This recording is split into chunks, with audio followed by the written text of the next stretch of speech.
Mark Lannigan died. Spud. Was he anything to you? Isn't it? Yeah. I really like the Screaming Trees. Yeah, he has some brilliant solo albums as well. None of which I remember the name of them. What was the one he did with the girl? That's a great album. Don't think I know. It's a fairly recent one, which means it's in the last 20 years because we're old. It's not one of his old ones from 30 years ago. It's one of his recent ones from 20 years ago. Yeah. He was living in Ireland. I didn't know that. Yeah, in Clowney. I didn't know that at all until the Instagram thing came up. Does anyone know what happened to him? Was it COVID or was he sick or? 57, so it certainly wasn't anything good, you know. So he was in Queens of the Stone Age. I didn't quite know that. He did. He was on the big album, the with Dave Grohl. That one, the red cover. He was on there, and I think he was on the one after or the one before as well. Yeah, he had something to do with them. The first time I'd heard of them was Screaming Trees when they were on that Singles soundtrack. Which yeah. Cameron Crowe film. That was his first film, wasn't it? I think he wrote the script, and then he got into directing. And then Almost Famous was after that. Almost Famous is one of my favorite movies ever. Except the director's cut. I don't like the director's cut. It's too fucking long. 2.5 hours or something. As much as I love movies and directors and all that, I very seldom like director cuts of movies. Like the Blade Runner one's terrible. No one should watch it. It's too long, like. Yeah, just stop. There's too much in it. And it's too obvious. It makes it too obvious in Blade Runner's point of view what he's trying to get at. Apparently the Prometheus one is meant to be better because the scene that's taken out like explains the film, the point of the film. All right, okay. Yeah, because that's definitely missing from that film. So what's the point of this film exactly? I really wanted to enjoy them, Prometheus, and what's the other one? Yeah, me too, man. And I just didn't. And it was like same. It should have been the perfect movie for me, you know. Should have been. Same. There's I don't know if eventually it probably will come out. There's supposed to be a really good director's cut of I think we're talking about before Colin McCarthy's film, the first one, the Border Trilogy one. What's it called? All the Pretty Horses, I think. Matt Damon's in it. Matt Damon.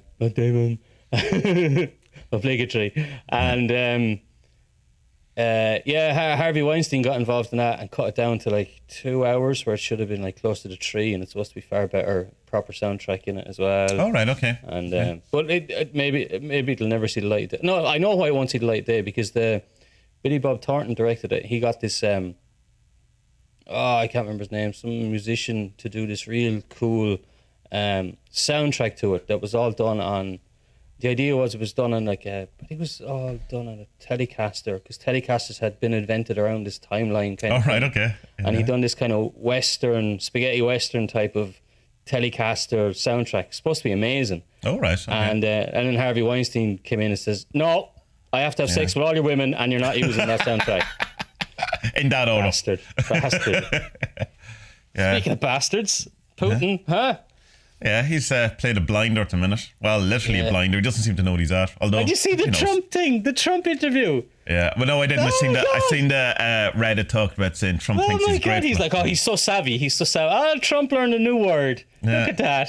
Trump learned a word. Trump also commended that Tiananmen Square massacre as a great show of power by the Chinese government. So it's probably not the most, he's unbelievable. You know what I mean? Like, I had a dream about the war last night, and I was going to bed last night, and I got out the little servitor thing that you done for me, and who's been amazing. And I said to him, I don't want a war dream tonight, and he gave me one.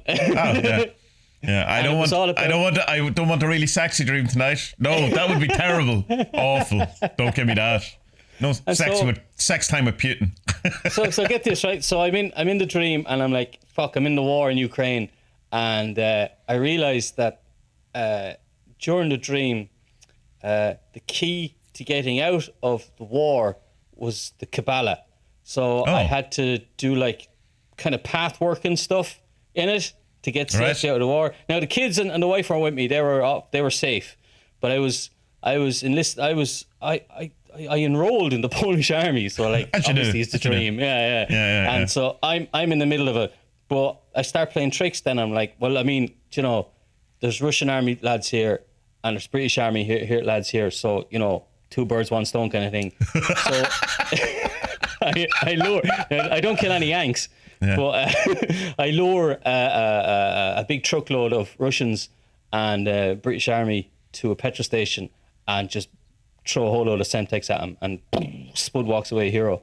Yeah, it's good. I become a legend in Ireland, a fucking legend in Ireland because of it. It's great to see that you're a consistent person within your dreams. So you don't live out fantasies, or you're no, grounded in reality. Yeah, hit the British Army. Yeah.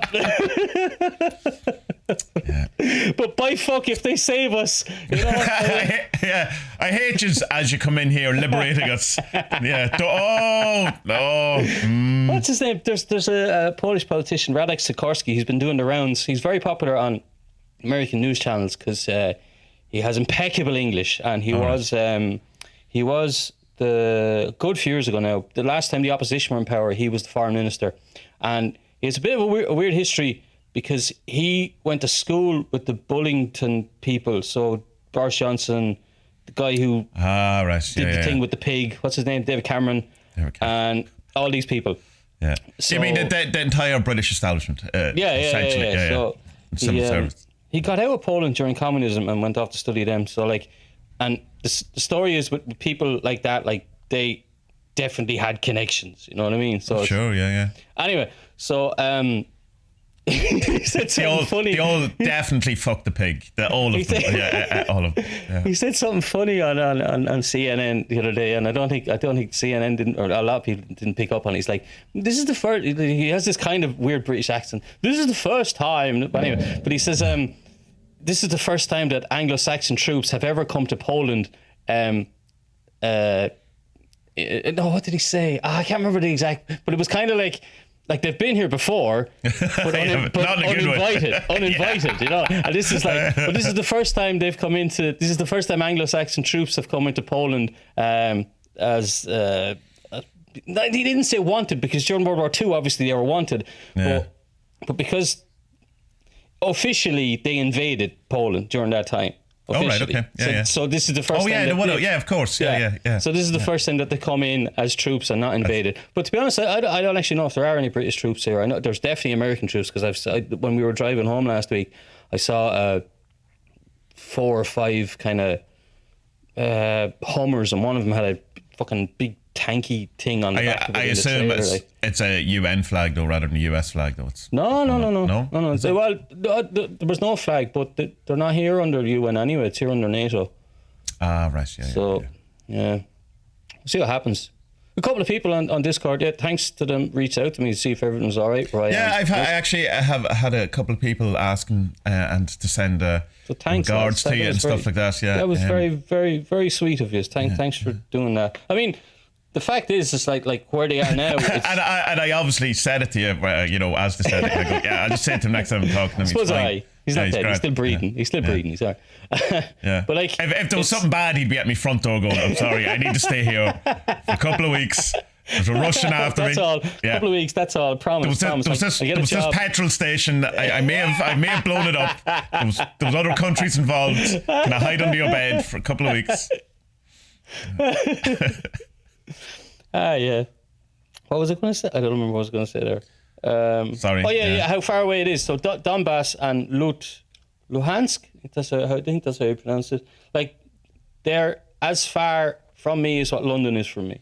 Right. Then what are you worried about? Ukraine's massive. I know. I am still worried. No. What gave me? And I was telling the lads, what gave me a sigh of relief was that the British and the Americans moved their embassies to Lviv. So Lviv is about a 3-hour drive, I think 2 or 3 hour drive from where my parents-in-law live. So they're not expected. So if it does get as far as Kiev, like Lvov, I don't know what the English is for, to be honest. It's one of them. Is still far enough away from them that they think they're going to be safe there, you know. But like they'll still get out of there if anything happens. Like it's worrying because obviously there's a border. It's a buffer though. Like if they move back, then So I mean, the thing is, it's like because Poland has kind of strong place in NATO. Like that's going to be I don't think it's going to get that far after seeing what's happening. But like that's not a front line. That's I suppose it would become a front line, but that's where NATO starts, and it's like you're not fucking. Like it's such a weird thing because it's like if he takes on Europe, like that's a war he can't win. He can't. Like it's impossible. He doesn't have the troops. Yeah, and I think what they're trying to, the way they're trying to do it now is to get the people, the Russian oligarchs, is that how you pronounce that? Oligarchs. Against them, like, you know, really hit them. Like, didn't Germany say, you're not having that gas pipeline, all this kind of stuff. So it's like hitting them. They're even hitting the kids of the oligarchs now. Like, there's that Russian Facebook, whatever it's VK, I think it's called. They're like, no, you're gone. Yeah, you know.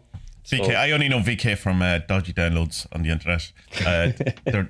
They've some really good software packages. Great. I don't know. I don't know. Sure, we'll see what happens. Hopefully, like Ukraine still wants to have diplomacy. Hopefully that happens. I mean, like last night, what's his name? Zelensky is the prime minister.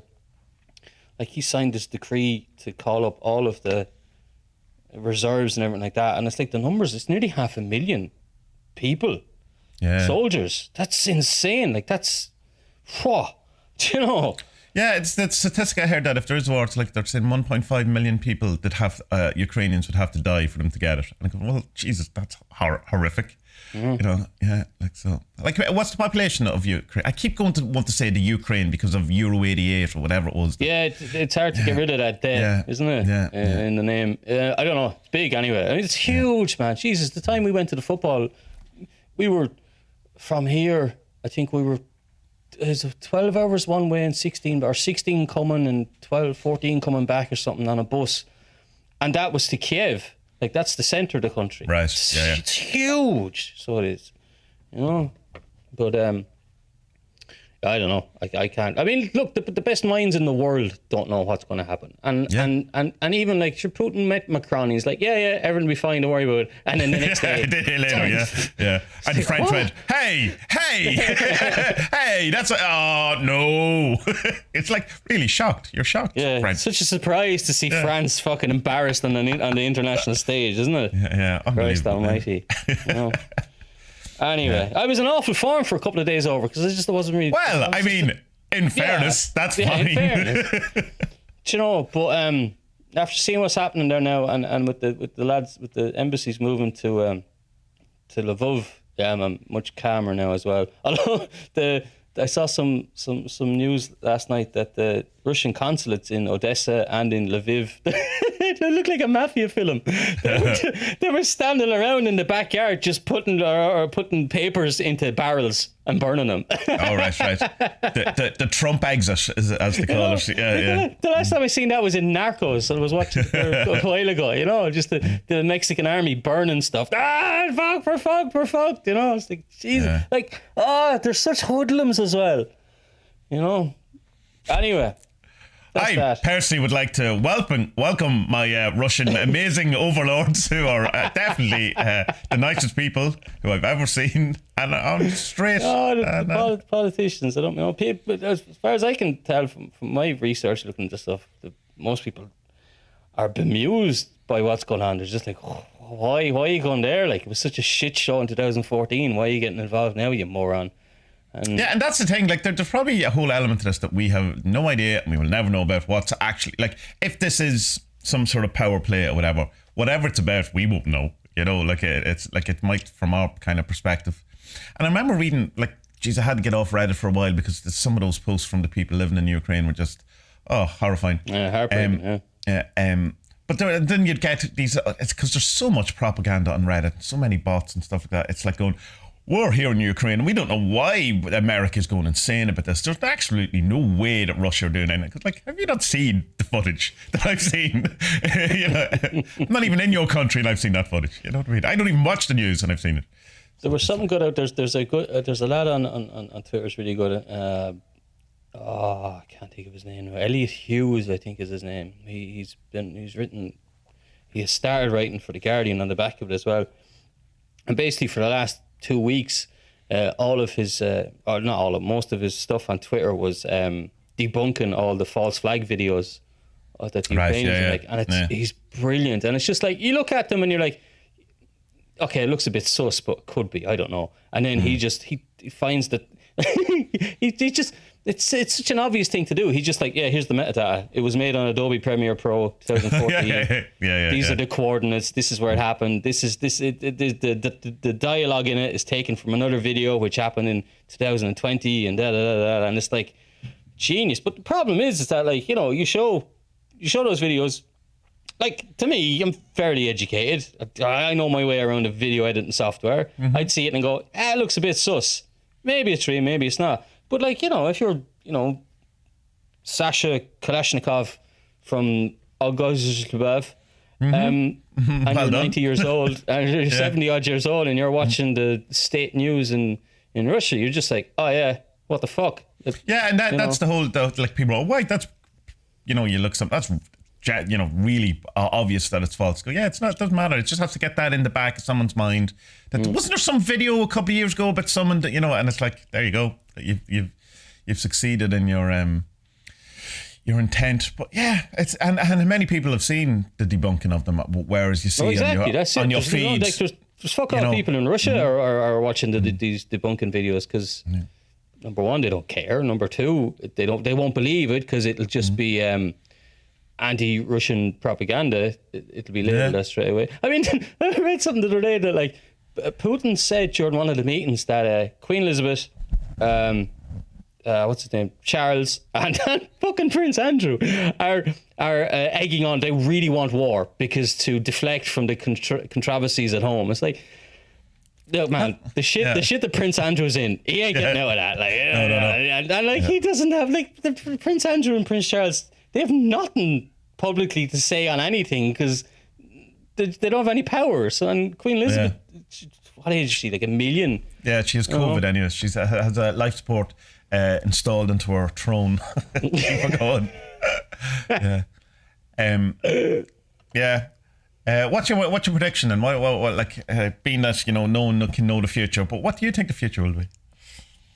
Is it going to happen? I hope diplomacy wins and Ukraine just say, you know what, it's not worth it.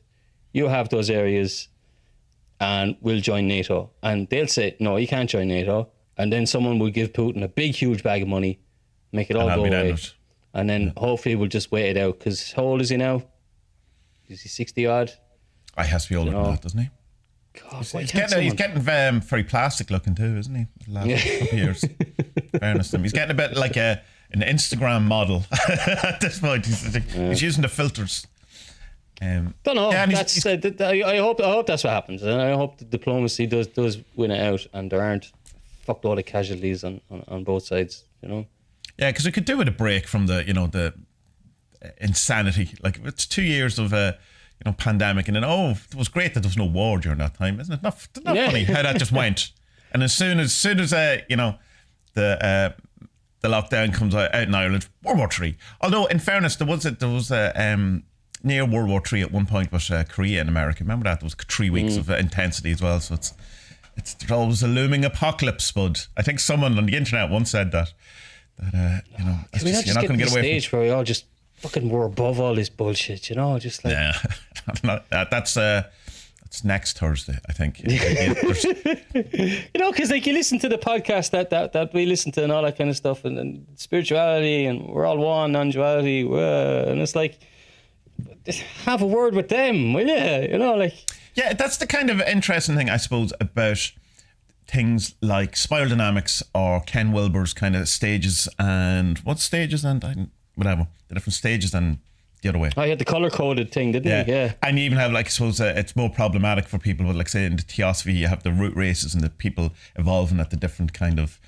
Well, the problem is that people think it's elitism, which, I mean, okay, like, I mean, you can't get away from saying, but it's like, if I'm never had spent a day at school to do accountancy, and there is someone who is a completely trained accountant, you can't say, well, that's elitism to say that he's a fully trained accountant and I'm not. How dare you be a chartered accountant? How dare you? How dare you have passed your exams and studied for years? How dare you? Are we not all equal? So, I mean, so in a sense, yeah, it is. But it's in some way goes to explain how you can have what you're talking about, why you can have this wide-swept, jeez, my brain, wide-swept, is that the word? A lot of, over a period of area.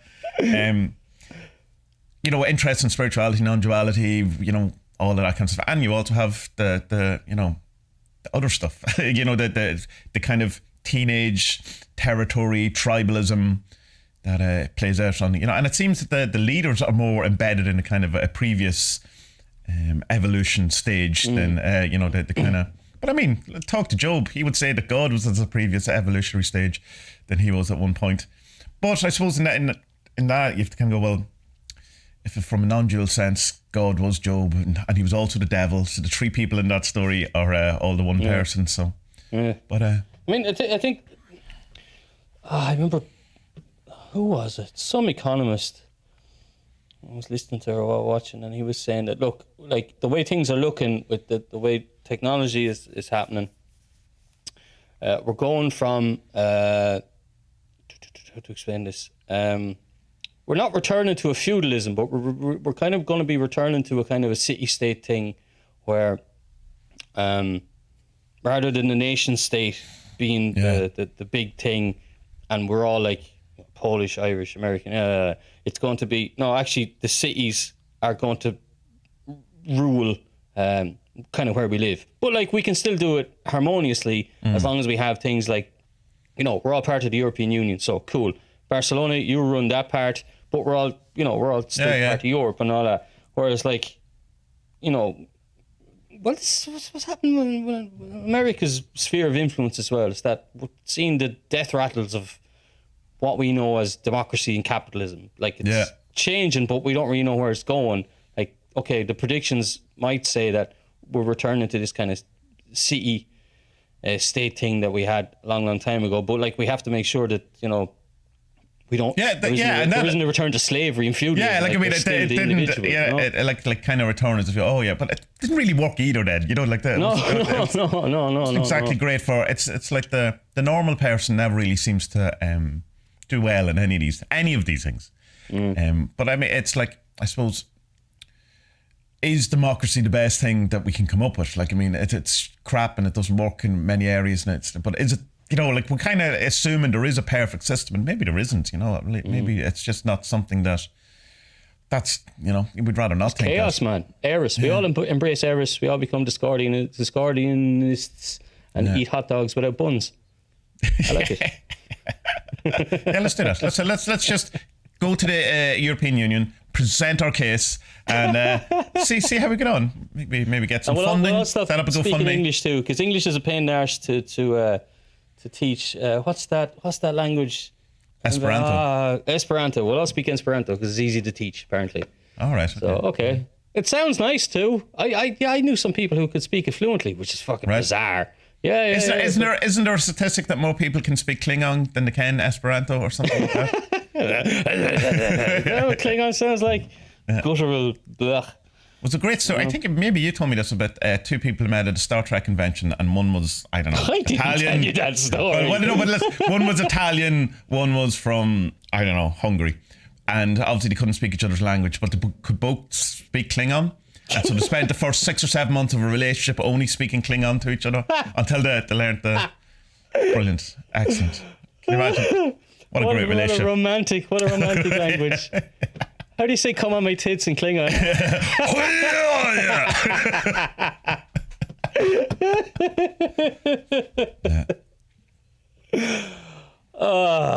I just want to go back to your dream thing. I've been having mad dreams, and there's a couple of things that have happened that we can't really talk about because they involve other people, but I can talk around them, I suppose. I was doing this thing as part of the wisdom school training, the Alice Bailey stuff that I talked about before I joined the Arcane school. And one of the things you do before you go to bed, well, that's the time it's suggested, but you can do it at any point where you work backwards over the last 24 hours, what you've done, back to your day, and you try and, see if there's any connections between the morning or the evening, or if there's any, and a lot of time there isn't, but, or you're just not seeing it.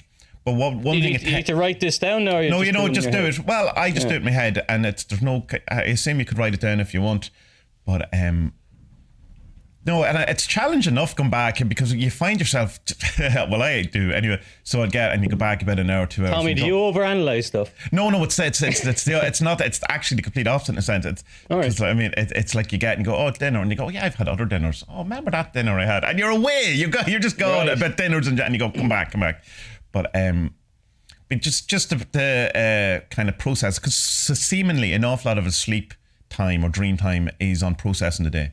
So if you can get that done before you get into the dream, then you're kind of opening yourself up. Because the kind of theosophy thing is that you can be taught, from the higher dimensions or the masters or whatever it is through your dreams. And you might remember it, or you mightn't, as a direct kind of sitting in a classroom with the master there, or something that's kind of playing out in a drama. But since I started doing that, I've been getting really intense, a lot of kind of dreams. But also one of the things that seems to be affecting it as well is because the wee man's in his own room, but he wakes up around 2 o'clock or something in the morning, and one of us will go in and just lie with him for a while. And he has a couple of dream catchers up. And anytime I go in there, my dreams get really, really intense as well. And it's kind of going, that's interesting that the dream catcher. One of the things that was happening the other night was I kept waking up and thinking that something in the room was looking at me, and it wasn't like a coat on the wall. Well, it was. Was it your son? But it was like it wasn't the same thing each time, as if the thing was moving around the room, and it kind of got a bit strange and a bit funny by then. I was going, if you have something to say, man, come on.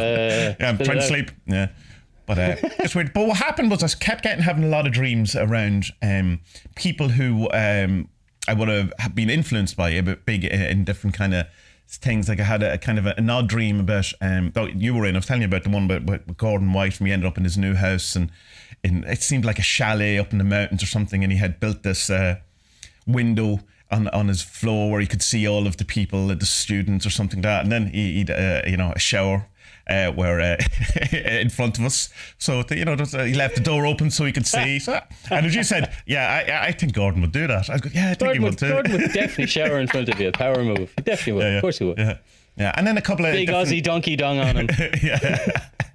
Big shit. Just go, come in, I'll teach you about animism. Theodore Roosevelt, wasn't he? He used to do that. He used to shit in front of people. It's what crazy. A man. Power move. And then a lot of dreams about kind of Alan Chapman, Duncan Barford, and a couple of people like that, all that, and kind of, and it was interesting as if there was something being processed exactly around that hadn't been, and I don't know what it was, and it just kind of pittered out. Well, why is my brain thinking every word is wrong?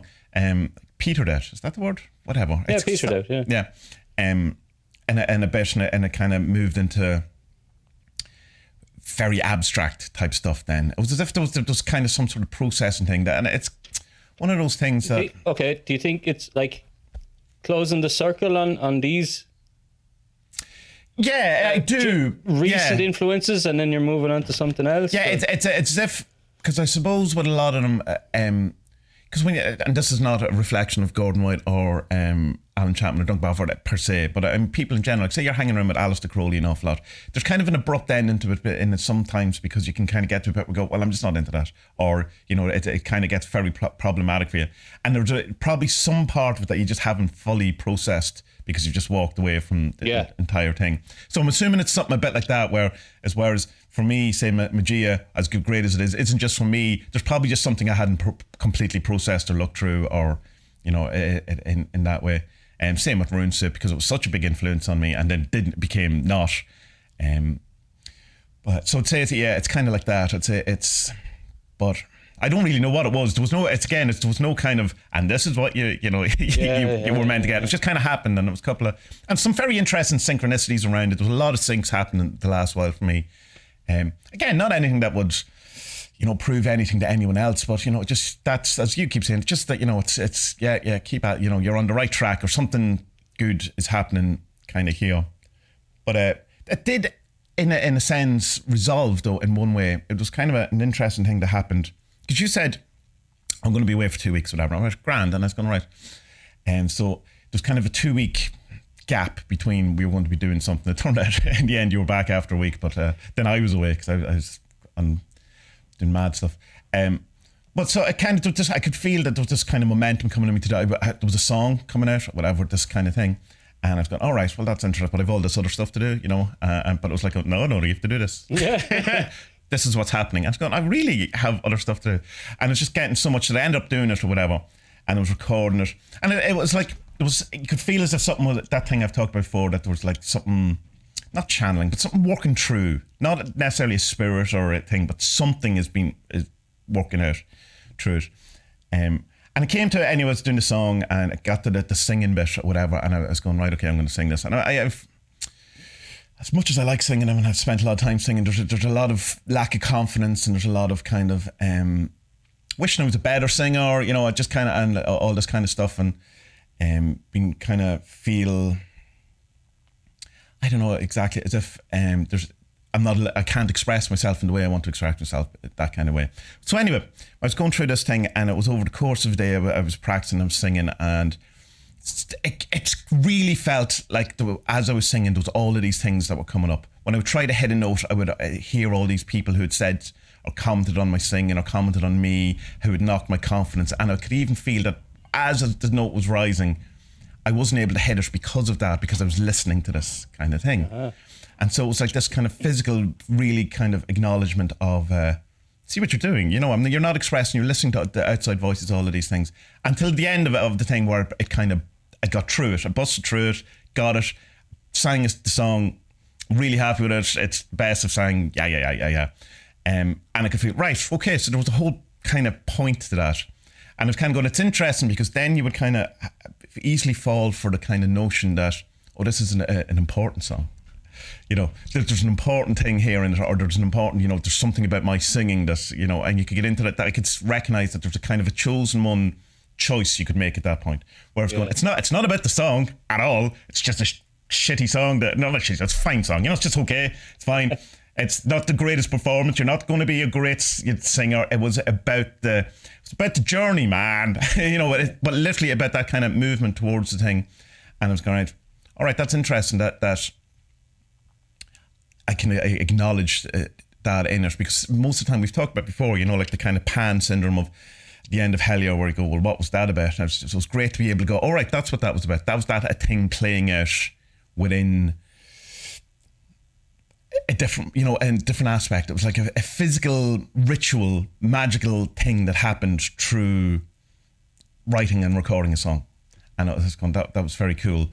With the kind of the bit, you know, I don't think the song is of any fucking importance or anything like that, you know. But also not downplaying it, because then you're falling into the role again of thinking that, you know, why, you know, your expression isn't worthy and all that. It's just don't feel it's that worthy or whatever, but it's worthy to you. Do you think it connects back to the dream then? Yeah. At the end then, I kind of went, all right, that feels like that was a whole kind of momentum that then came, because then the very next day I ended up sorting out a kind of an argument or a falling out that I had with a friend.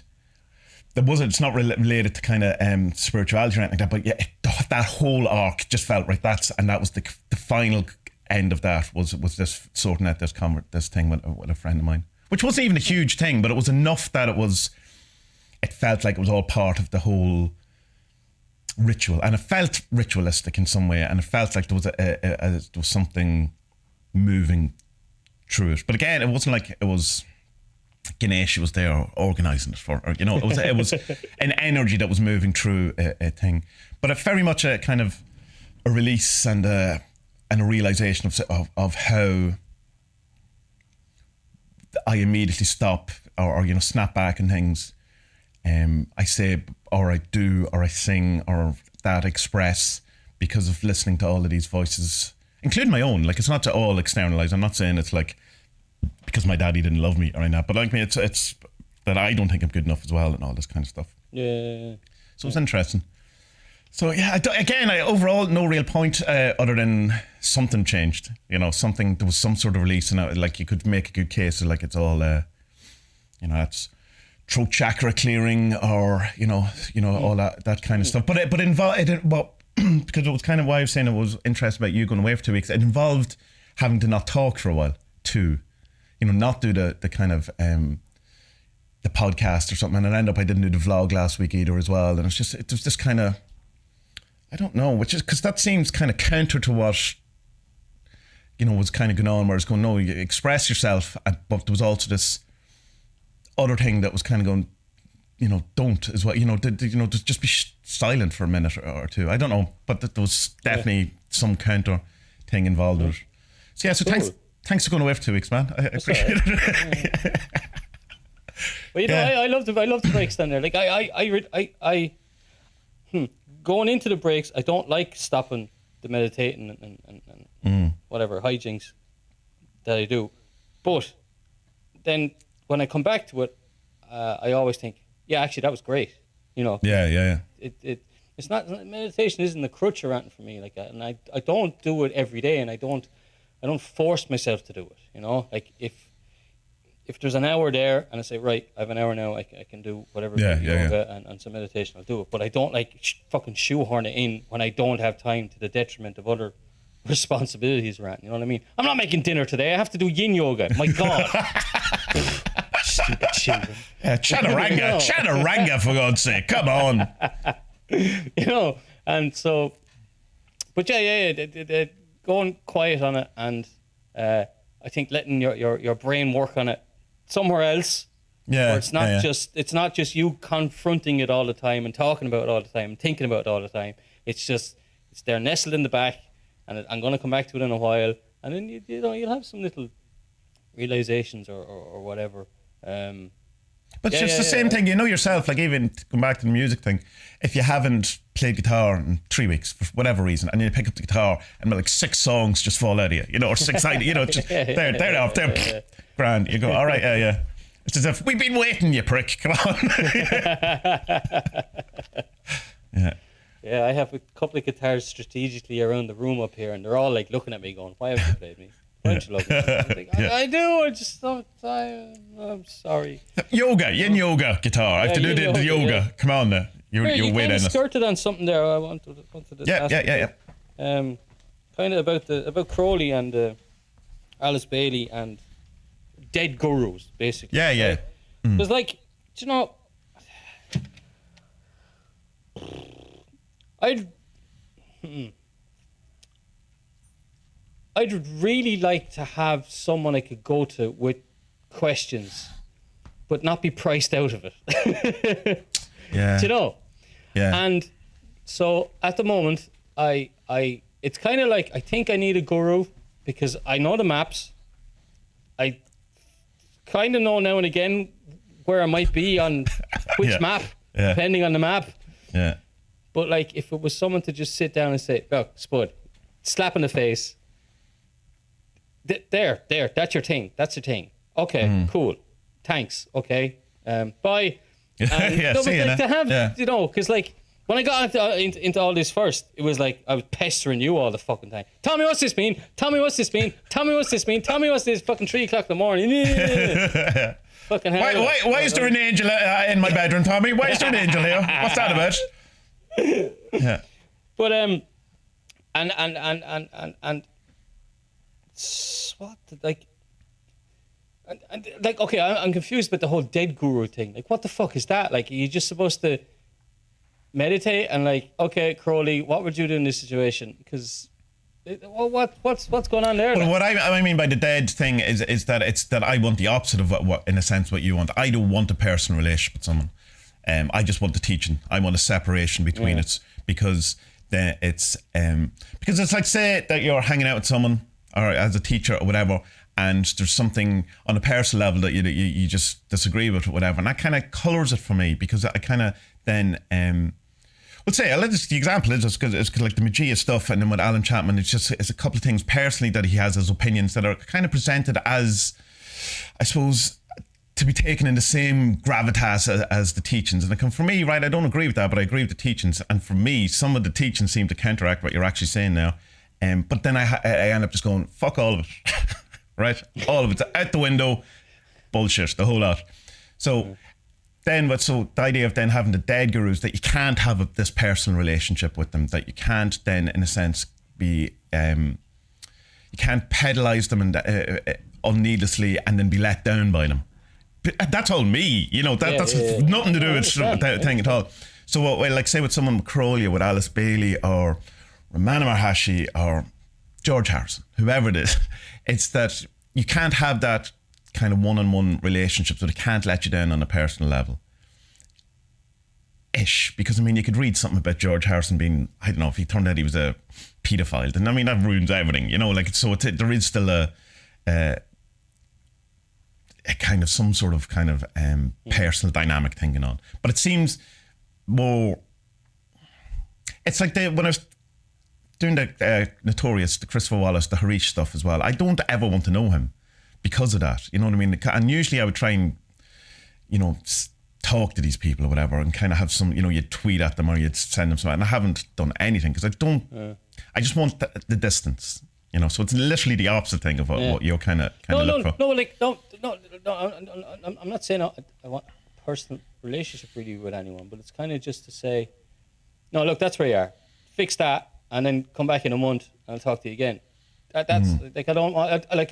Look, as much as I'd like to go off and do a proper retreat for a weekend or a week and just meditate the shit out of it, I that's not going to happen with my family situation. It's impossible. You know what I mean? I'm a freelancer. I don't have holidays. You know what I mean? I work 365 days a year, pretty much. A week, you know? But it feels like that. A week, yeah. You know, I do. But like, that's look, that's the life I chose. I worked really hard to make sure I wouldn't have to do a 9 to 5. Yeah. The minus of that is, you know, I have to work pretty much every day of the week, and so and you know, I have 2 young lads. There's no family around us, so I can't just up sticks and say, yeah, look, I'm off to pretend to be a Buddhist for a weekend there. See ya, good luck. And also it's 1,000 shekels, you know, which okay, grand. I mean, look, you can look into Zoom stuff online, but it just becomes a class. You know what I mean? And I not that I'm not into learning. Obviously, I love learning new stuff and gathering more knowledge and wisdom on all this stuff. But it's that I don't want to be talked at. That's it.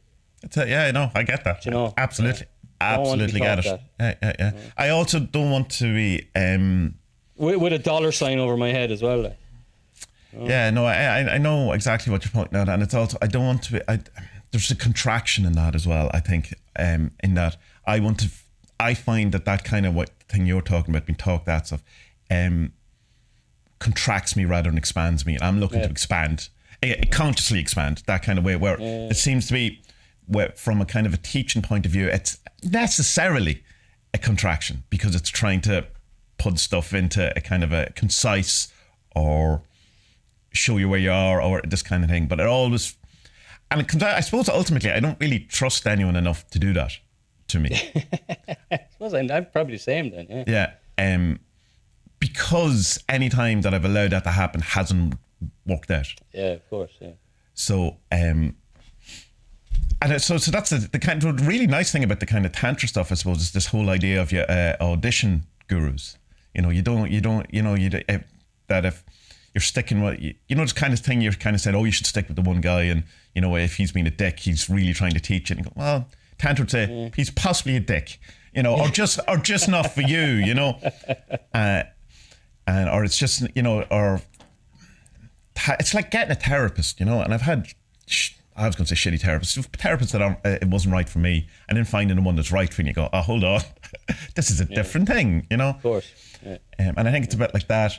But the money thing, you see, that it's not, and I suppose in a sense, a guru's fault or whatever, or teacher's fault that I don't have the money to pay them. You know what I mean? Of course not. Yeah, and I don't think anyone should not be allowed charge for it. But I also do feel that the other side of that as well. And I think at least with someone like, I suppose, like Alan Chapman, who always kind of says that, tell me what, you know, you can afford to do out of this. I think that's fair. He is fair like that. Yeah. And I have other people who, you know, who say to give out kind of scholarships or whatever. A couple in particular that, you know, Jason Miller does it. I'm not going to be able to remember, but I've also heard a couple other people who say to do it who no one seems to have ever got it. So, you know, there is that. Headspace, I think. Someone was mentioning that there's a whole kind of thing that's you're meant to give out free, but no one has ever found out that it ever happened. Now, I'm sure Headspace is giving loads away, because I know that even, you know, that Calm app that is kind of similar. They give Vanessa absolutely lifetime free membership to use with the kids at preschool. So I mean, I'm sure Headspace has to be doing something similar. But it was just someone had mentioned that there was no evidence that it was ever actually shown. So I think it's easy to kind of claim you can do it. In Alan Chapman's defense, I know people who paid next to nothing for stuff to to get into his stuff. But it's like, if it was anything else other than, like, if you were learning English or if you were learning to be a mechanic, there'd be no question about having to pay for it. Of course, yeah. But there is something that doesn't fully click when it's magic or spirituality or something. I don't know what it is. I don't know. It just it feels like you should be doing it for nothing. But at the same time, I don't feel that. You know what I mean? I really don't feel that. Yeah. You are taking up someone's time. They are teaching something well. No. Look, it's not about paying for it. It's just that, like, I'm an English speaker in a country where the wages are at least 4 to 5 times less than what Western Europeans have. Yeah. So, like, if anyone's running a course from England or Ireland, like, I'm just immediately priced out because I am. Yeah. So what was Alan put up his thing recently? So it's £1,000, which what's that? About €1,300, $1,350, something like that. I mean, that's a lot of money for me, anyway. I can't imagine it's like that's it's definitely more than. It's close to 3 months utilities. No, it's not, but it's more than 2 months utilities, including mortgage and all that for me. Is it? I don't even know what my utility bills are these days. Let me see. It'd be 5,400 zlotys for me. That's around the cost of what it's going to be to put a new roof on the house. Right. Yeah. And I suppose, and but needs a roof. if you put that in comparison to other stuff's going on, right? So it's a 2-hour phone call once a week. That's what the retreat is, okay? Harish for £50 a month does one every week, including you get access to all his previous courses. So, and that's $49.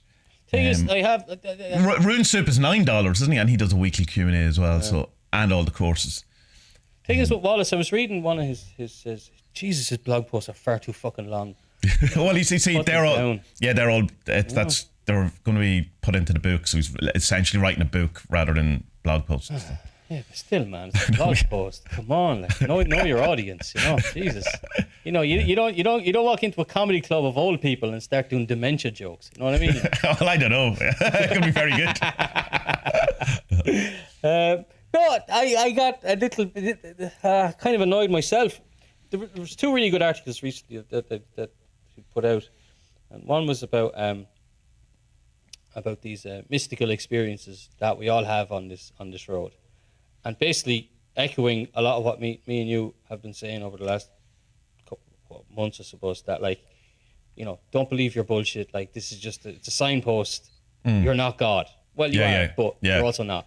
Do you know what I mean? Like, you're not the God. You're just a dude having a cool experience and something to learn from, and it's a signpost along the way. And it's a thing that's to be expected, not a special thing that's happened to you. Yeah. Don't go Kingsley on it. Don't go Kingsley. Yeah. Calm the fuck down. And he wrote a brilliant article about it. And then another article he put out was this thing about the gurus and why. You were your own guru. That one, is it? That. Yeah, but in the article it was also that, like, no, actually you do need a guru, Yeah. And then at the bottom it was like, oh, by the way, we're launching a new website which is $60 a month, and I just went, come on, what's with the fucking upsell? You know what I mean? Yeah. Well, but that's just. But you know what? I know, but I understand. But when is a good time to say that? I know what. Yeah. Come here. Look, I know I'm projecting here. I know that, and it's because I fucking hate money. I hate money. You know what I mean? Like, since the pandemic started, I haven't had a wage because I just give money to Aga. You look after that. I don't know, because if they give it to me, I spend it. I'm just shit with money. Yeah. The happiest day of my life was surrendering money. Right. Okay. I just say, you look after that and look after me, and all I can ever give you is my undivided devotion and love. And she goes, Spud, it's not enough. You need to get an extra 100 quid in today.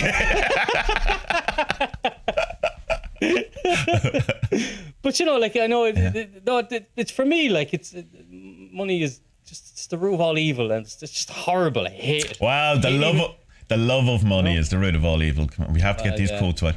I would suggest, Spud, that it's a perfect target, magical target for you to do, is to find a teacher or whatever is the correct word for it to move in that direction, where it's for whoever. And you don't have to worry about the specifics, where it doesn't involve money, kind of thing. Oh. Yeah, or it doesn't involve money. Just go back to the hospital with the old dude with the golden Bible. He definitely knew stuff. He fucking did, man. No, he's just going, Spud, I am your guru. Just talk to me. I need you to say find me. Hang around chemotherapy labs in the hospital again. It's like, no.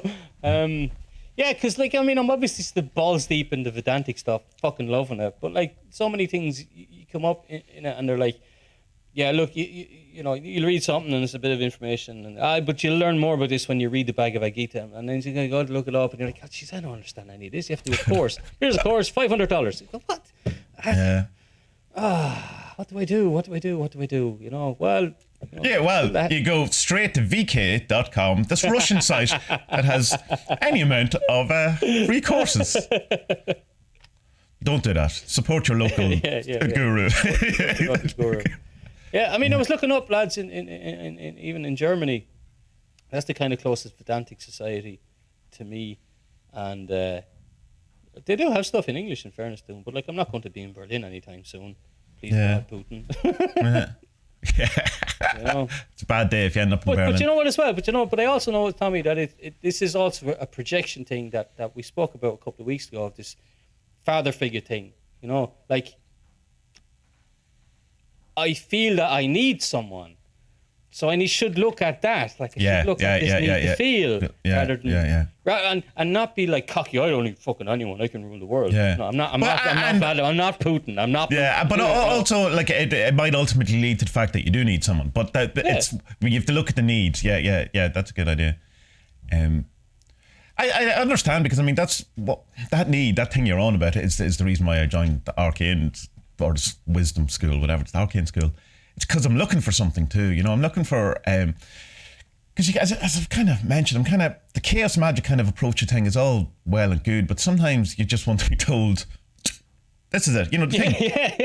This is what you do, and rather than trying to go, what do I do? What would be the best thing? I'll try this, and then you want someone to go, do fucking this, and then that's it. But it was kind of, in one sense, when I was sending back, you get a secretary in the Arcane school, and they're someone who's more advanced than you. It's kind of like the AA, it's the person ahead of you, or whatever. But it changes every year. But this guy, he seems a cool kind of Swiss dude, kind of, don't know anything about him other than his name and where he's from. And I was talking about the meditation that to give you. It's the, I assume I can talk about this. The Master in the Heart. So it's a visualization of divinity in your heart. It's essentially a connection with the equivalent HGA type stuff. An awful lot of stuff kind of corresponds, where you can make a case, I know exactly what that is, what they're talking about. They're using different words.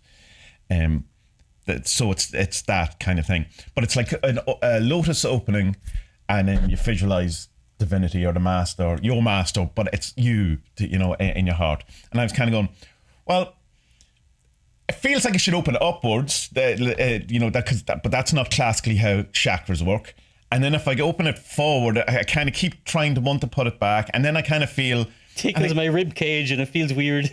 But I don't like the directionality. Why is it only in one direction? So I sent this to him and go, give me the answer. Is it that way? Is it that way? What is it? Just tell me. And he went, whatever feels right to you. And I was going, you dickhead. Just tell me the fucking answer. So I just said, thanks very much. Yeah, that's great. Thank you. Maybe you just worded your question wrong then. Maybe you just said, what do you see? Well, he says, because it's your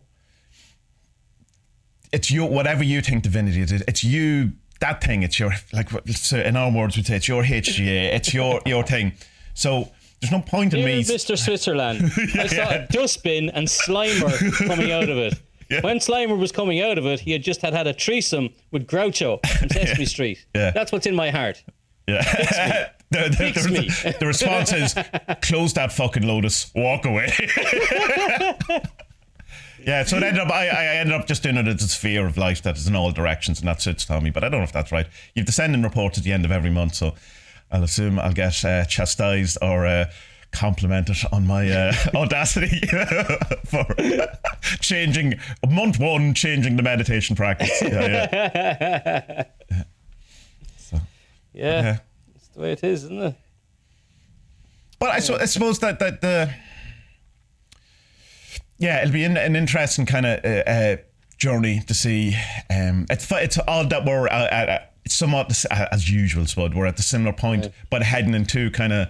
You go the left way, I'll go the right way, and I'll see up the lake, right? we'll swap notes on this and see what happens. Like, you know? Look, I really enjoy getting into the Vedanta stuff and learning loads about it, because like on one level, there's so fucking much to learn.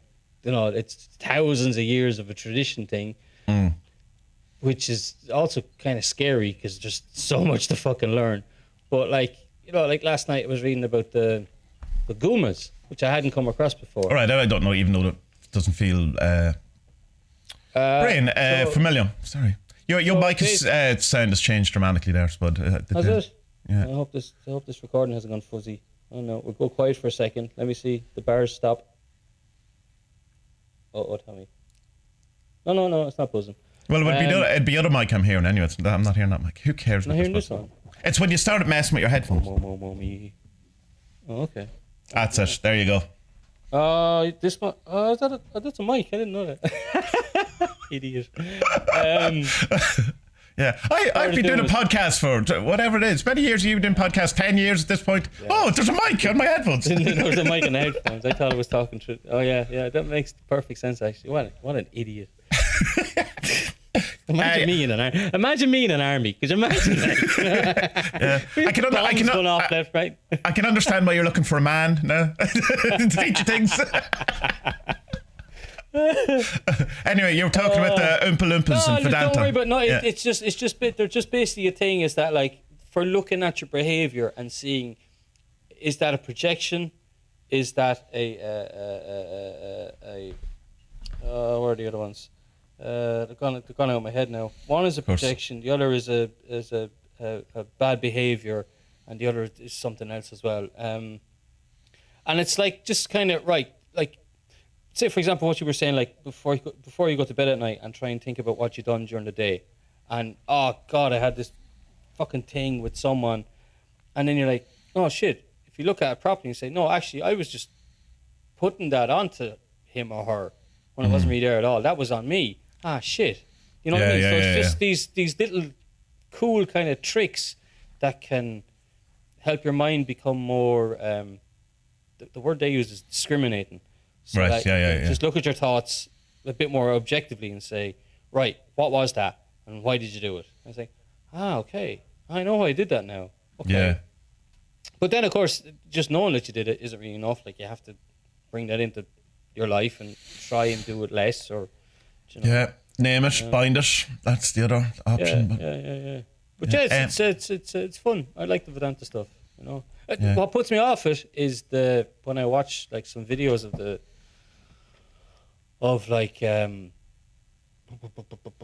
they'd have say meetings on a saint's day or something like that, and just the first 10 minutes is just this chanting, lighting candles, and I'm just like, I don't need that. Get to the talk. You know, that puts me off. It's the ceremony and the religion that puts me off of it. You know what I mean? So that's exactly the thing you need, Spud. Yeah. You need to hang out and do some chanting. I'm going to go around wear a orange shawl. Well, you see, the thing about the chanting, though, is that traditionally the chant or the mantra is the exact same thing as the God. So it's an experience of the God. Yeah. But I understand. I'm not but it's very different than like if you're watching it on a Zoom call or you're watching it on YouTube and you're not in the temple or you're not in the church. Then it's like, come on.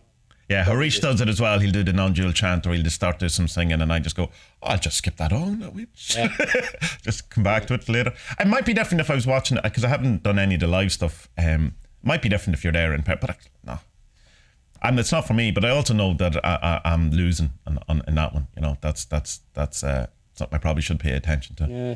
Because I don't know what it is. Maybe I don't know. Maybe you know what? It might be because it's not musical enough for me and you. Because like, I mean, I remember when we were in like going to church and all, and the choir would only be out on funerals, weddings, and like Holy Communions and stuff like that. Yeah. And they were great because a bit of singing, you know. Yeah. But because it's in a you have the priest. Through him, with him, in him. Shut up. Boo! But because these chants don't have a nice musical melody to them, and there's no beat, and there's no like. It's just... there's I learned this because there's 6, I think. There's a number of melodies that so once you learn these 6, let's say it's probably not 6, but it's not 20. And once you learn these melodies and the things, you can sing any of the chants because they just follow the same. It's like every mantra is some variation of Frere Shaka. You know what I mean, or something like that. Yeah. So it's they brought out the guitars and a bit of Krishna Das or because I like the Hare Krishna stuff when they get intense. Like that stuff can be pretty good. I remember when I went to see when I was hanging around with them when I was about 18 or 19. They were a strange bunch of people. But, they're the same person, that's the cult, isn't it? Like to have the exact same answers, word for word, for the questions you ask them. But they seem very happy. Again, that's cult, right? That's culty. But they really get into it and they really kind of they've great food. Jesus Christ, they've great food. Sorry, Hare Krishna, they have great food. I love the curtains. Not curtains, but curtains. It's not that style. Yeah. Have you ever listened to Krishna Das? Only on he's been calling a couple of documentaries. That's all. Yeah, there is a documentary about him that's quite good. He might be something that you might find. I kind of got into him for a while, and it's just kind of I found I was making myself into him. For that kind of because it's good for you. Like everyone listened to Alan Watts' lecture. He's talking about people listening to classical music because it's good for you. And he's going, stop being an idiot. Just listen to the music you like, It's culturing me. Oh. Hating your life. Yeah. They're listening to Rachmaninoff. Whatever it is. Anyway, so that's just a sidetrack of that you probably should. Because you're very... Oh, hold on. Here's me projecting here. You seem somewhat a person who's not that much into ceremony or ritual in general in the kind of occult stuff. It's something that you have a hard time with. No. And you know what? Marco had a thing on Twitter about this yesterday saying that because of the damage done by the Catholic Church and he named a few countries, Ireland, Italy, obviously Ireland, Italy, Spain, Poland, I think 1 or 2 others as well.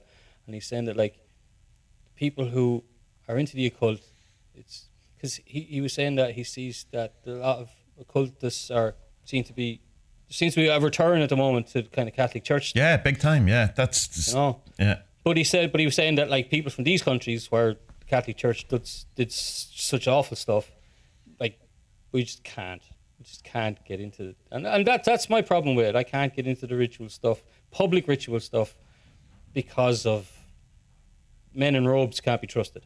Because of babies and killings and stuff like that. Yeah, you mean babies and killings and all the horrible people. Oh, yeah, well. I can make not a good argument. I can make an argument from the chaos magic point of view of that a return to your base religion is inevitable in that it is the tech that is most ingrained in you and most likely to work. So I can understand leaving it, and I can understand why people go back. And I get it. I do get it. Yeah. It's the one you know. Yeah. Well, I suppose my problem with because I had this sadness stuff that I've talked about before, and really looking at kind of deities or spirits or whatever that are associated with heart stuff, because it's all heart stuff. And of course, the big one is Jesus. Like he's, that if you think of Sacred Heart stuff or anything, that's him. And my kind of hardship, I suppose, with it is that whenever my non-dual Jesus, the cool Jesus that I have in my head, isn't present in Catholicism. He's not there. He's actually, like, as presented, not someone I would want to be around. And that's unfair on him because that's if he exists, whatever, the whole thing, because that's a kind of a Pauline flavouring of Christianity that that led to not good places, let's say it charitably. So it's kind of, it's like when you were trying to get back into the Bible, or not back into it, when you were thinking, you kind of, I don't do it, and you read it and you kind of go, this isn't what I'm looking for either, So you're kind of lost in a bad place, because there's still something in me that still is conditioned, programmed, vibrating with Jesus, because how can I not, as an Irish person brought up, all that kind of stuff, that he's still this very, and if you could kind of, I don't know, chaos magic, that kind of thing. I think it could be something. There's a good book I'm reading at the minute. It's called The Wisdom Jesus, and it's about someone who's looking at the Jesus stuff from a non-dual point of view, and pretty much making a good case of that's what he's actually saying. There's a kind of a Ken Wilber influence. There's Thomas Keating centering prayer. Come across him? He's interesting. Yeah. Thomas Keating's pretty cool. Yeah. So it's that kind of a thing. So that's an in, I suppose, into that. But I do understand what Mark was saying, and the danger inherent in that. So there is this kind of, I don't know, uneasiness with it. But at the same time, chaos magically, you should go with the thing that works, right? But does it work? Yeah. But look, I know it's just me. It's like it's the rigmarole of, men in robes on a plinth above us, looking down at us. We're being talked at. Saying the exact opposite of what the teachings should be. I can't buy into that. Well, it's back to the thing being talked at. Yeah. Exactly, it's the same thing. No, we sit down, we look each other in the eyes, and we talk. That's how we do stuff. We don't get talked at. And not that you're my only way to divinity, that you are the gatekeeper to divinity. I don't like that either. This is why I like this Ramakrishna dude. Like, mad bastard. His life. Spud writes a biography on Ramakrishna. Ramakrishna, mad bastard. The early years. But his thing is basically, look, I was into Kali. You don't have to be into Kali. You can be a Muslim. You can be a Christian. Doesn't matter. All you need to do is devote yourself to this. That's it. You'll get there. Do you know? And he's like, okay, look, there's some karma yoga along the way. You can do that. It'll help. Won't do any harm. Hatha yoga, that same thing. Won't do any harm. And grand. And then you read stories of him, like he kind of grew a tail one time because he needed help climbing up a fucking big orange out of a tree or something. And you're like, okay, I'm not too sure I believe that stuff. But cool guy, Ramakrishna. Really, really, really fucking cool guy. Right. I don't know anything about him. I'm not even sure. I'm that even. The way you read a lot and you go, I know the name. Like, I mean, obviously Ramakrishna is a kind of a, there could be any amount of Krishna Ramis going about. But really, it's Ram Dass's guru, isn't it? No. His guru's guru, is it? Then what's it? Why am I thinking it's Ram Dass connected with you or something? Ram Dass's was Maharaj Ji, and Ramakrishna was kind of, he revived Vedanta in India, and then you had Vivekananda was his direct disciple. He came to the West and he started spreading his version of Ramakrishna's teachings. Right. I have, yeah. But it's all non-dual Vedantic. Pedantic stuff. He's a cool guy. But there's loads of other. There's an Irish woman. I knew her name before. She has that. Jesus, what's the Kali book? Irish writer. Let me try and get. Oh, you wanted the book on? Has the book on Lou as well and all that? Any number now? No, not her. Jesus, I only had it Googled the other day. I was reading her Wikipedia page. Basically, there was an Irish woman living in London, and she went to one of Vivekananda's talks, and she just said, "Right, fuck this, I'm out of here." Goes off and sets up schools in Calcutta and teaches kids English, and she wrote plenty of books. Right. Okay. About on Vedantic stuff. God, what's her name? It's on the tip of my tongue, and I just cannot. I can see her face on Wikipedia and everything. I have it in my history. Do I have it in my history? It's going to take forever to find, isn't it? Or was it on my phone? It's probably you know what? phone, you know what Vedanta means? I only found this out the other day from that Patanjali book. Oh, I got it. Sister Nivedita. Yeah, cool. And she wrote Kali the Mother, which is unscribed, which is it's okay.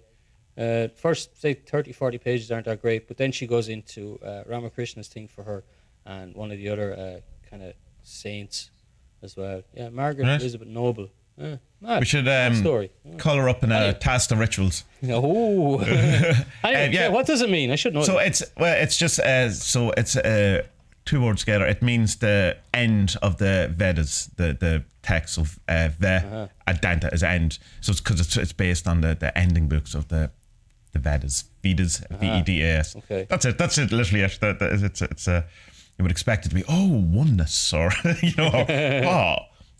deep dualism, deep non-dualism or something. But no, it just means the end. It's like, I suppose it's like what's the end of the Bible called? It's not the apocalyptic stuff. Apocalypse?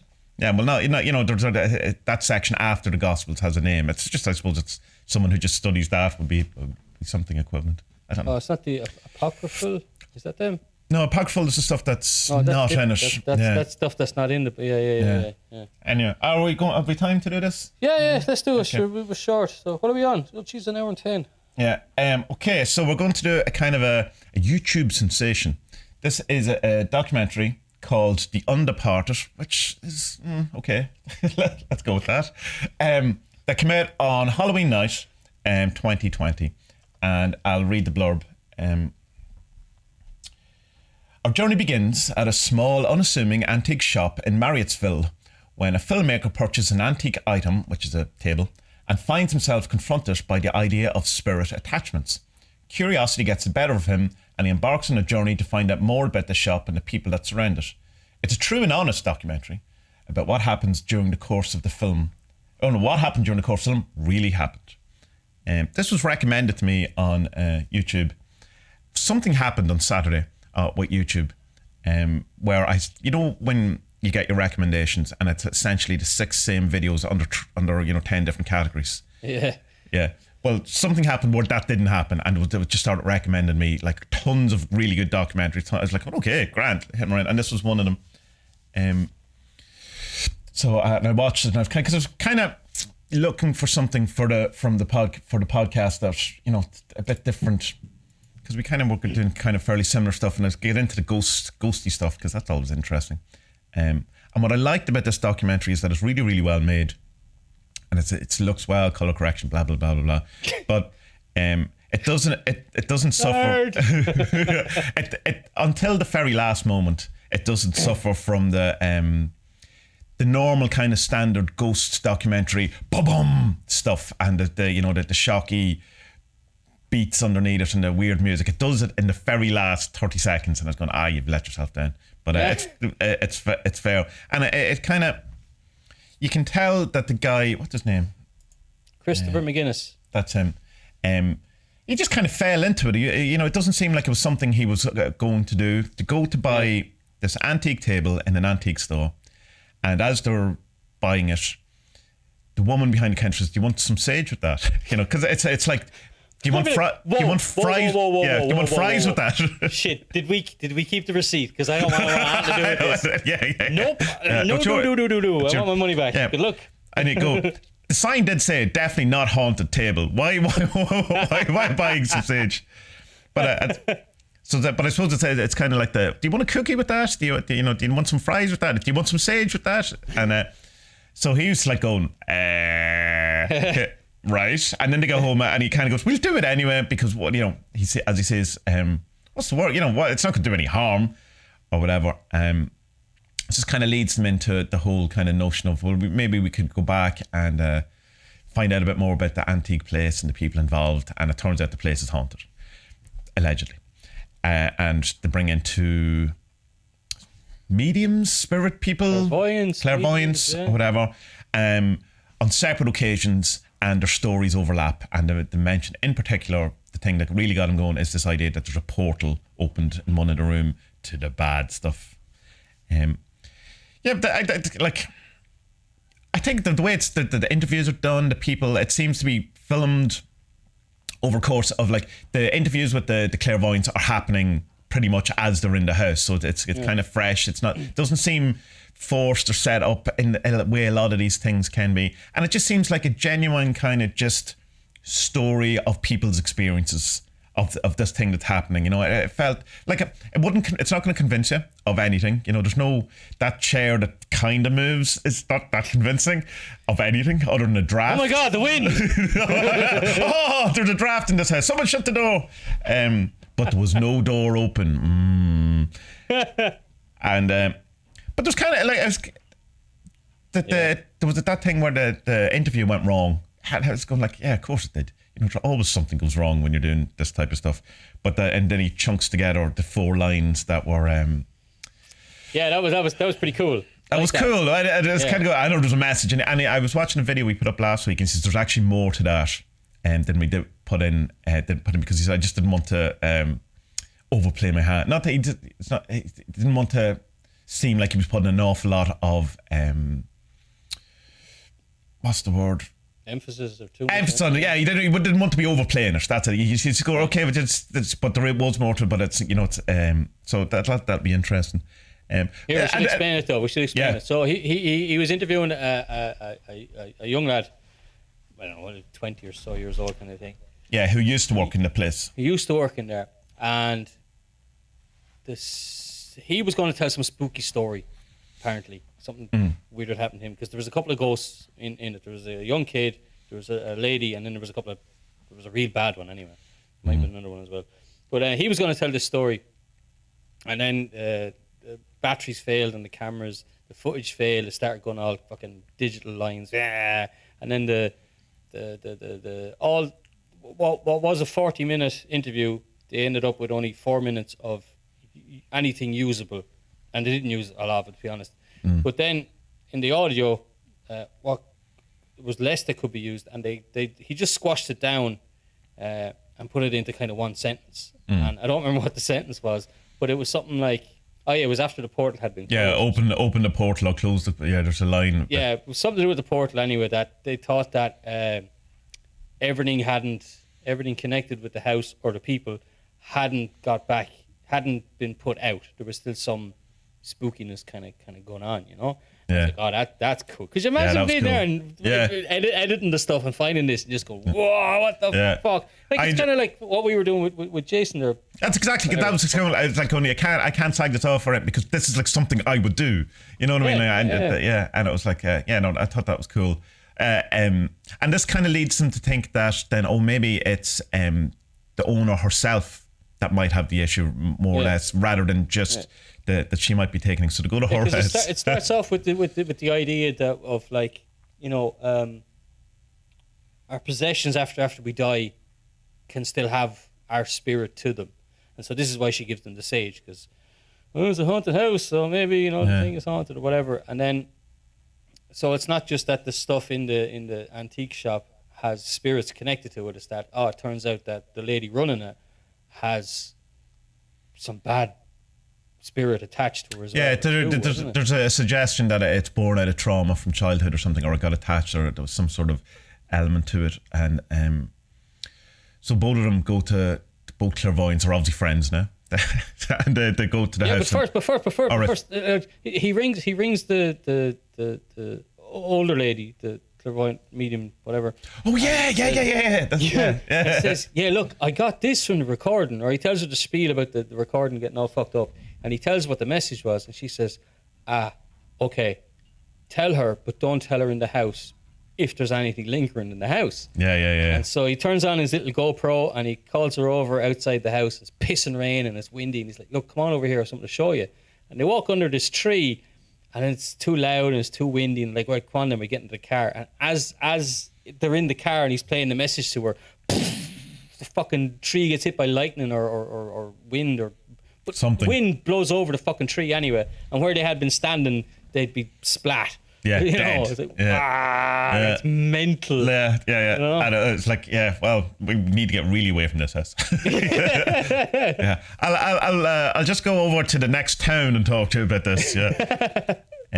So I did go in and the clear her. There's actually a really good video on that channel. It's the latest video. Really good, but it's you won the older clairvoyant. Harriet, is that her name? Yeah. Talking about how to actually use sage and how you know when a thing is cleared or not is by how the smoke changes, which is interesting. I never heard that before. But so if you're into smudging, you might want to watch it. I'll put it in the show description. So they go anyway, and Harriet's going to clear the woman herself, and then I can't remember the name of the other woman. She's going to clear the house. And she has to rattle that thing, and that can look a bit silly, but that's a Native American originally, or a shamanic thing of the noise and the rattle, and that's quite prevalent in an awful lot of kind of clearing ceremonies. It just seems weird to us because it's not something we do, but it can be seemingly quite effective. And I know when I was doing the kind of shamanic stuff years and years ago, the rattle was a huge kind of deal. So I don't know if it works by the noise or vibration, or it could be that it upsets vibrations or something. I don't know, but she's big into her rattle. And she's clearing the doorways, the windows, and she's sealing them up and stuff like that. So she loves a rattle. She loves a rattle, that one. Only Irish people that get that. But yeah, so like there's no kind of sense of Linda Moulton Howe about these people. You know what I mean? They're not bigging it up. They're not telling lies. Like there's no upsell. No. Yeah, they're not. It's just. She's going, I did it. And there's no kind of, well, I do a course, on house cleansing. If you want to know how to seal with a rattle, if you too want to get rattled. I'd love to get rattled.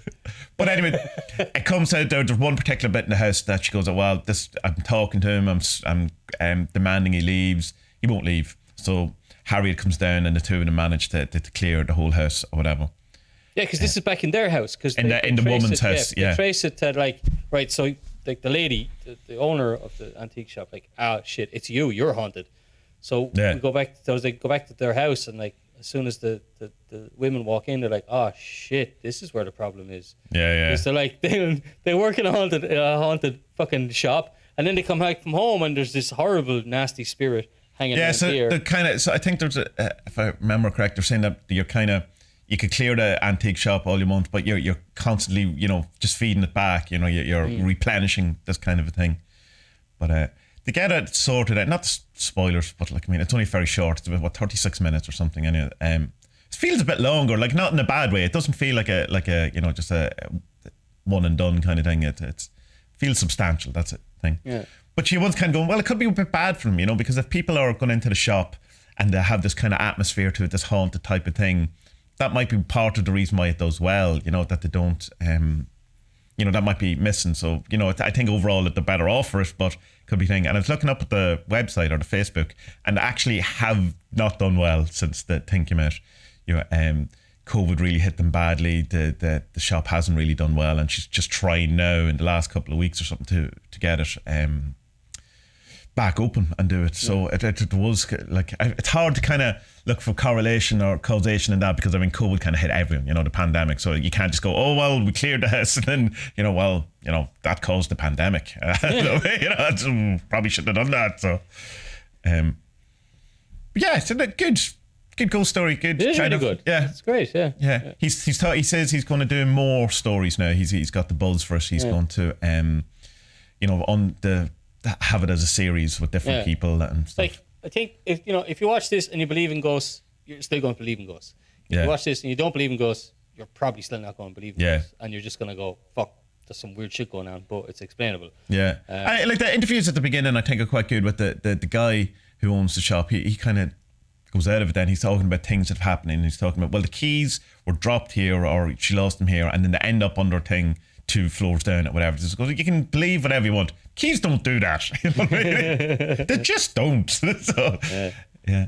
And it's different. But I think the left end up leaving 2 good spirits in the shop or in the house. They didn't clear all of them. They have a conversation in it. They're like, yeah, well, we can get rid of them if you want. We can, guide them to the light. But there's no real response from them. So it's obviously the owners kind of decide then, oh, yeah, should leave them here. They're fine. Like, Yeah. you know, one was a kid who liked listening and liked watching the male owner because it learned and stuff from him. And then there was a female ghost who liked being in the office around the owner and just liked her being there. So, okay, well, I mean, if they're friendly ghosts, okay, cool. And they're happy enough. Yeah. Welcome. Yeah.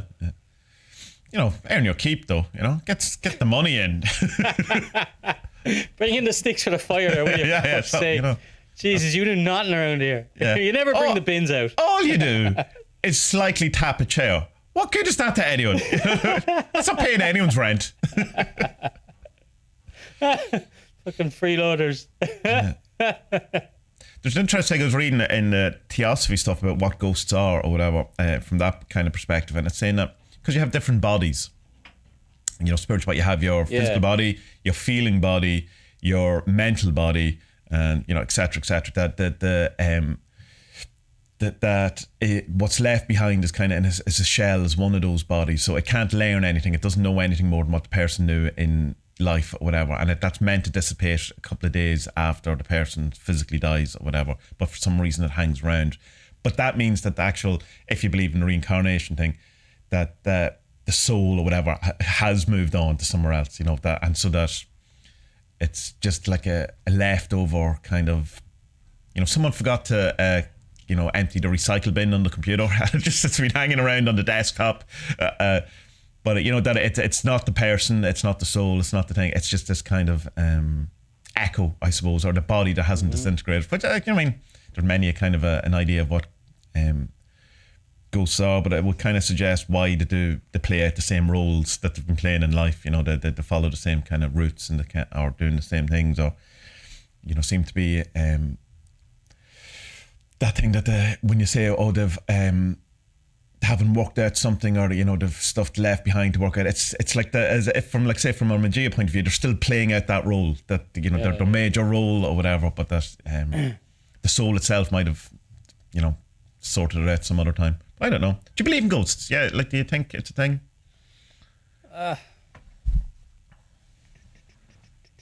Do I believe in ghosts? Yeah, I probably do. I don't think I've had any real experiences with it. Like, we've had some spooky stuff that have happened in the house. Like, there was one night, and apparently it's the night of the year that's the most haunted in Poland. It was not New Year's Eve. I was going to say Halloween. Is it that Volkswagen knocked? That one? Maybe. Was there, I don't know. I don't remember. But anyway, she could hear this. Is it called clank? You were going to die tonight, Spud Day. She could hear this kind of clank, clank, clank going on in the young lad's bedroom. Now, I'm a heavy sleeper. Nothing wakes me up, you know, like, except that thump from her to go into the young one because she's crying. So she goes in, and one of his Hot Wheels toys is switched on, and the kind of motor in it that pushes the cars around is going. Right. Know? Yeah. But like, the young fella didn't wake up. He's like me. He's a heavy sleeper too. Didn't wake him up. There's been other stuff as well, like stuff falling for no reason, but like, you know, in quiet moments, like, I'll just turn around and say, look, if you're here, we don't mean you any harm. Yeah. It's all good, like, you know. Yeah. It's all good. I don't mind you being here, like, you know. So yeah, I mean, I would have to say I do have to, even though I've not really had any. What the fuck am I saying? I was down in the house. What am I saying? I've seen 17 ghosts. Yeah. I seen. I presume it's so the guy who lives in the house beside the stable is called Tadek. He's a lovely old man that my father-in-law looks after. Basically, has him like. He's basically our Britney Spears. You know, we have to look after him because he's getting old and he's and what? He has lots of money, is it?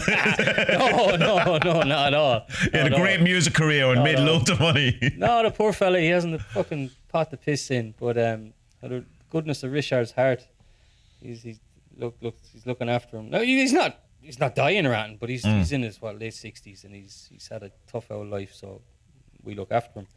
But yeah, geez, last summer I was down there, and there's this so it's a bungalow, but beside it there's this kind of shed that's kind of attached onto it, where there's crap in it for the last, I don't know, 150 odd years or something. Like, it's so old. It's so old. It was a Jewish school years ago, and then it was a pub, and then it was a school, and now it's your man's house. It's fucking ancient. Like, this house is older than most fucking countries. Right. You know?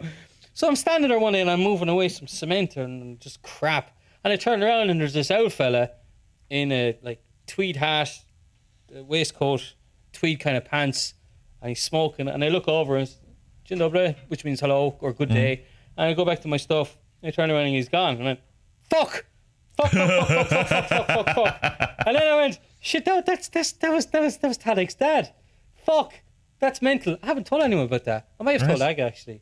The dad had gone out of my head, and he was there as clear as day. I just looked up, good day, back to my thing, and went, because I thought he was one of your man.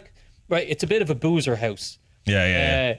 I've told you that before. So like lads will descend on it at 8, 9 in the morning with their bottles of vodka, come in and get drunk Party house. 11. Yeah, party house. And then they all go home and they leave Tadek there. And so I thought it was just one of these randomers on the beer. And all right, how's it going? Hello, dzień dobry. And yeah, it's gone. Mad, yeah. Obviously, of course I believe in ghosts. I've seen them. Anyway, 10 minutes later, do you believe in ghosts? I don't disbelieve in them. That's the best way I can say it. I've had creepy stuff. I've seen different things, blah blah blah, but I don't know what they are, and I I'm very interested in it. I enjoy it, but I don't in any way discount it. But I don't have enough evidence to say. What's the deal? Like, would like me and you been doing this stuff? Would we have the tools in our arsenal to be able to take care of a haunting, or like should you just get your local priest? No, I'd say I'd be able to clear a house. Okay, yeah, I'd say you could do. Of course you could. Okay, yeah. So Spud and Tommie are available. We're available for hire. Yeah, you just hire your one or do your one's course from the Undeparted. Harriet, she's doing this course on how to clear a house. Well, I mean, to a point. Like, I mean, if there's something really fucking bad and nasty, I'm not. I might go, maybe not. But yeah, I mean, I've cleared when my sister bought her house. I cleared her house, and did stuff like that. But there wasn't anything particularly mad in it. But sometimes when you walk into a house, you go, "Yep, yeah. I don't want to be here." Yeah. I'd say I could clear stuff like that to a point, but I don't know if there was an actual poltergeist type stuff. Maybe. I mean, I know what to do, but whether I have the ability to do it or is. Do you know what? I must do something in the house here, because every time the lads come home from school, you pick them up and they're in great form. They've had, house school, everything's great. What you have for dinner? Everything's having fun on the road. We always walk through a graveyard as well, and they're always asking. Bringing that home, yeah. Bringing that shit home, yeah. There you go. Every day. No, but surely a graveyard is consecrated. It's fine, Then again, maybe they don't like the big Catholic head on me. It's an evangelist or a Protestant one anyway. I don't know. Yeah, don't like the look of you at all. Don't like the look at me with it. You with your Virgin Mary head on you. No, but see, like you can be having great crack with them all the way home, but then as soon as the front door closes, they're at each other's necks, and I'm like, is that just because they're this age, or is there something weird about them crossing the fucking threshold every day that makes them fight? Yeah, I don't know. There's something about the house as well. I find that I can walk into the house and immediately I can be zapped, or I can go into bad form immediately. It's happened so much in the house that it can be a trend that I say, this fucking house, that I feel, and then I go, right, I need to fucking clear this thing, whatever it is. So sometimes I think certain areas can just linger around kind of things, but from a completely non-ghosty point of view, it can be associative too as well. You can associate, you walk in, it's like Glenroe, music to Glenroe, it's Sunday night, I haven't done my homework. And every Irish person of an age knows that. Yeah, knows that thing. So if you're walking into a house, it just can go, oh yeah, this fucking family, whatever it is. Or it's like, oh, this is, now I have to do my homework now, or whatever it is. It can be. So, but like as I say at the beginning of the documentary, it certainly can't do any harm. Apart from there seems to be some sort of issue as usual with Sage, that it's, make sure you get the sustainable stuff and you're not doing the, destroying. There always seems to be an issue. Same with frankincense. There seems to, you do get the proper stuff rather than the cheap stuff that's destroying forests and all that. Own, sure, it can't take that long to sprout, can it?